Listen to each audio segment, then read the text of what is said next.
They'll bring this whole place down. He ain't lying, mate. Look around. Back up! Back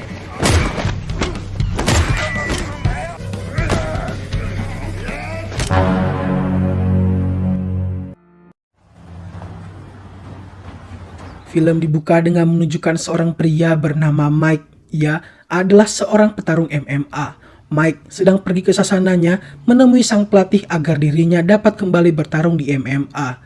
Namun, karena usia Mike telah terlalu tua sehingga tak ada promotor yang ingin Mike bertanding, dan lagi pula ia memiliki cedera yang cukup parah akibat pertandingan terakhirnya, sang pelatih tidak dapat memenuhi keinginan Mike.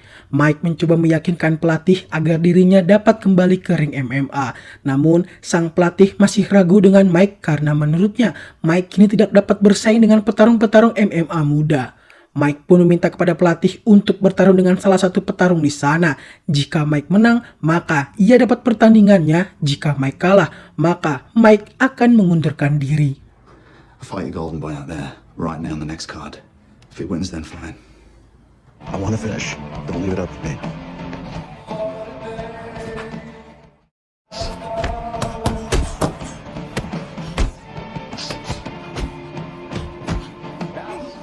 Mike berhasil membuat petarung itu terpojok, namun sayang sang petarung berhasil mengembalikan keadaan dan mengalahkan Mike.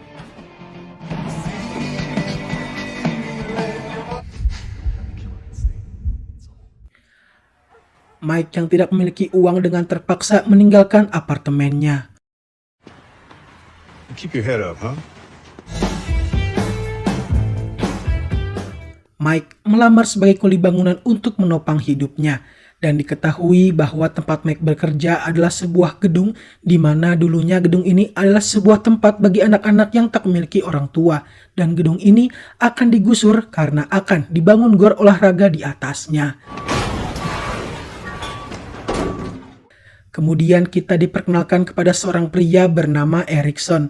Ia adalah seorang kepala sipir penjara. Erickson memiliki putri yang mengidap kanker stadium akhir dan harus segera melanjutkan pengobatannya.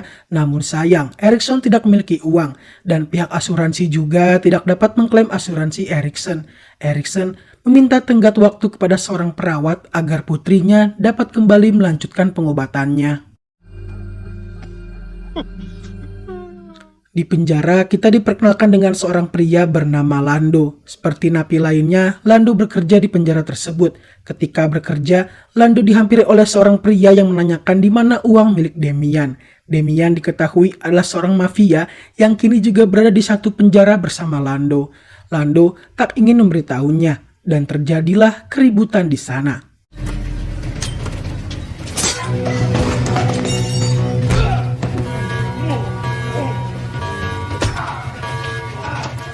Kembali ke Mike, ia kini sedang termenung mengapa hidupnya dapat berubah 180 derajat dari seorang petarung MMA menjadi seorang kuli bangunan.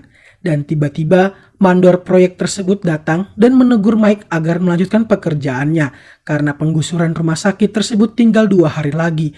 Dan kini wali kota sedang berpidato bahwa penggusuran rumah sakit akan segera dilaksanakan. Lando yang berada di penjara menonton pidato sang wali kota. Dan di saat yang sama, Lando minta untuk bertemu dengan Erickson. Erickson segera menemuinya. Lando meminta kepada Erickson agar dirinya dapat dipindahkan ke blok selatan. Dengan balasan, Lando akan memberikan uang yang sangat banyak kepada Erickson untuk biaya pengobatan putrinya. Namun, Erickson merasa tersinggung dan ia menghajar Lando. Akan tetapi, karena Erickson sangat membutuhkan uang, ia kembali mendatangi Lando dan setuju dengan tawaran yang diberikan dari Lando. Lando berkata bahwa ia menyembunyikan uang sebesar 3 juta dolar di gedung yang akan digusur.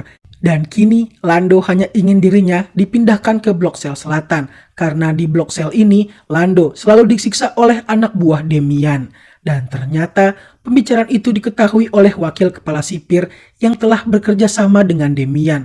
Ia bercerita bahwa Lando telah memberitahu lokasi uangnya kepada Erickson. Demian segera menghubungi adiknya yang bernama Deacon. Dan selama Demian berada di penjara, Deacon lah yang menjalankan bisnis Demian di dunia luar. Di sisi Mike, ia berkenalan dengan seorang pria bernama George. George mengetahui bahwa Mike adalah seorang petarung MMA. Dulu, George sering menonton Mike kala Mike sedang bertarung.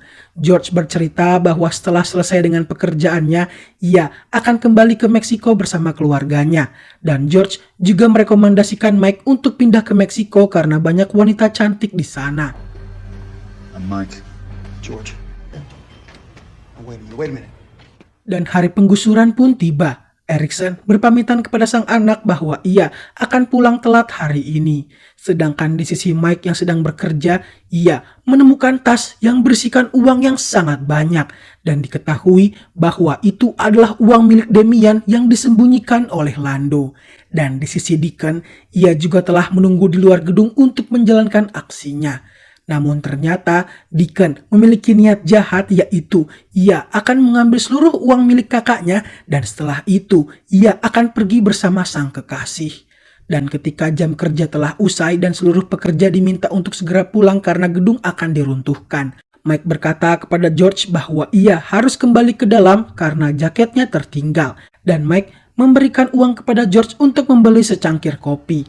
Mike kembali dan mengambil uangnya. Betapa kagetnya ia ketika melihat uang yang sangat banyak. Sedangkan di sisi Erikson, ia telah sampai di sana. Begitu pula dengan Deacon dan anak buahnya. Dan bahkan kekasih Deacon membunuh penjaga gedung tersebut. Di sisi Mike bukannya langsung keluar dari gedung, ia malah menghitung uangnya terlebih dahulu. Hingga akhirnya ia sadar bahwa ada orang lain di sana. Dan ternyata itu adalah Erikson yang sedang mencari uang milik Damian. Mike segera merapikan uangnya dan berusaha keluar dari sana.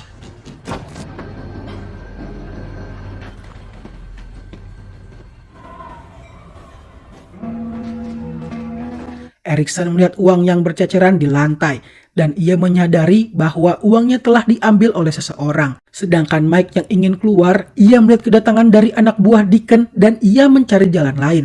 Namun bodohnya Mike, ia tak sengaja menendang sebuah besi yang membuat kehadirannya diketahui oleh kelompok Deacon dan Erikson.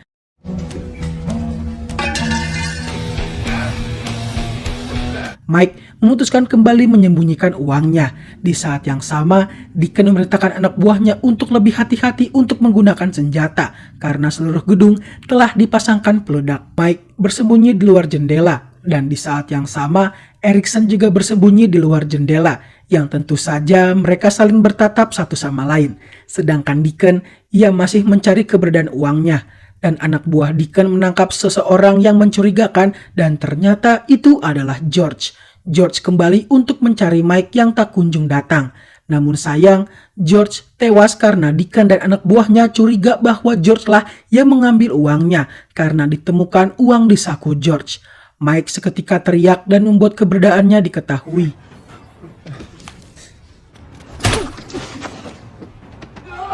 There. 8th floor. Yeah, go. Mike yang melihat temannya yang tak bersalah terbunuh karena ulahnya merasa sangat menyesal. Deacon segera memerintahkan kepada anak buahnya untuk menangkap Mike. Mike pun beraksi.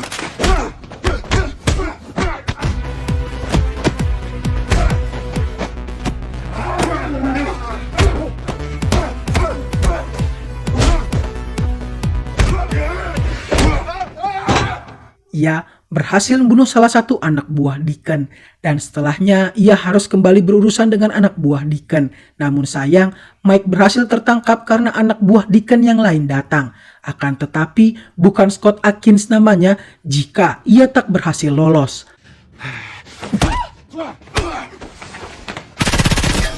Mike segera melompat melalui pipa pembuangan dan di bawah Mike disekap oleh Erikson karena Erikson tahu bahwa anak buah Deacon telah datang untuk menangkap mereka. Erikson bertanya kepada Mike perihal uangnya. Awalnya Mike masih tidak mau mengaku di mana ia menyembunyikan uangnya hingga mereka berdua terlibat baku hantam. We're getting out of here.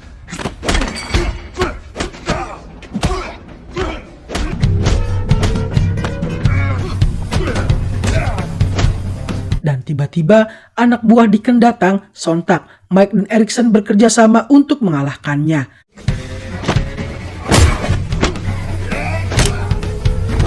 Namun setelah itu mereka kembali merebutkan pistol milik anak buah Deacon. Akan tetapi anak buah Deacon yang lain telah tiba di sana. Tentu saja Mike dan Erikson segera lari.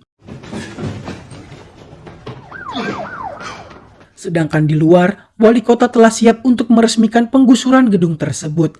Mike berusaha berlari dari kejaran anak buah Deacon, namun sayang keberadaannya diketahui.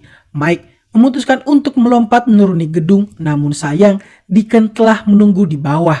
Mike melompat ke lantai bawah, akan tetapi di sana sudah ada kekasih Deacon dan Erikson datang membantu Mike. Deacon yang melihat adanya pergerakan di atas tanpa berpikir panjang langsung menembak, namun ternyata yang ia tembak adalah kekasihnya sendiri.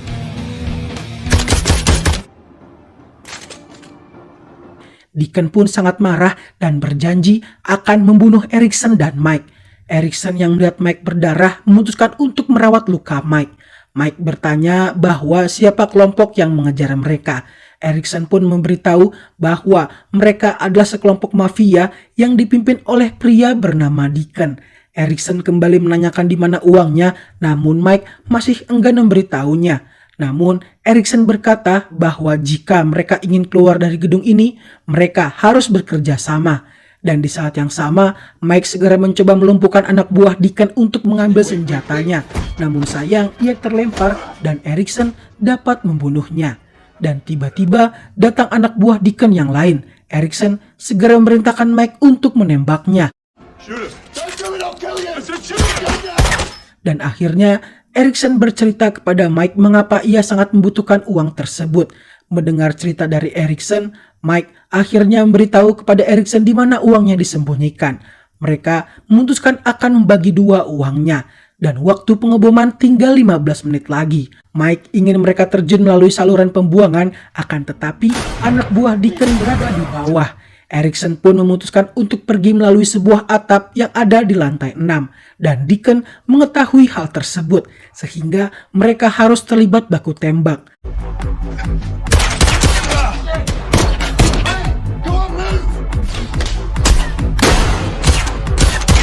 Erikson berhasil membuka pintu keluar untuk dirinya dan Mike. Namun Mike harus berhadapan dengan Deacon. Melihat waktu yang semakin menipis, Mike meminta kepada Erikson untuk pergi meninggalkannya. Mike dan Deacon bertarung 1 versus 1.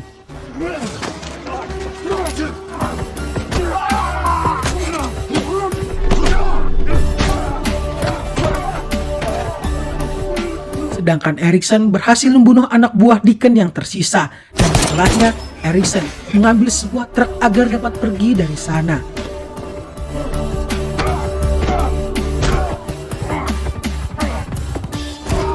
Mike berhasil membuat Deacon terpojok.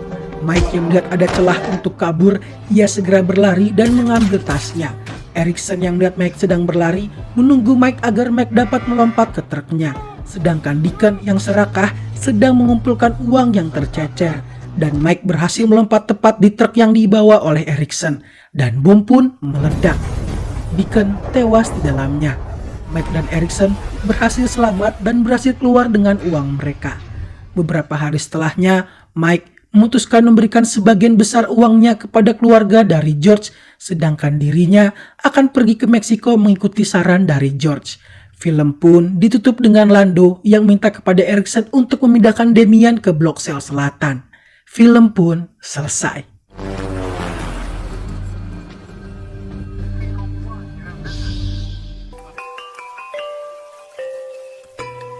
Film ini memiliki durasi yang cukup singkat, hanya sekitar 80 menit, berbeda dari film-film action lainnya yang rata-rata memiliki durasi di atas 100 menit, sehingga film ini sangat mudah dipahami dan sangat nikmat untuk dinikmati. Pesan yang dapat diambil dari film ini adalah uang bukanlah segalanya, tapi segalanya butuh uang. Jangan sampai uang memperbudak kita sehingga kita lupa dengan hal yang paling penting, yaitu kita masih dapat hidup. Saya Mr. Han, pamit undur diri. Salam Castlefall.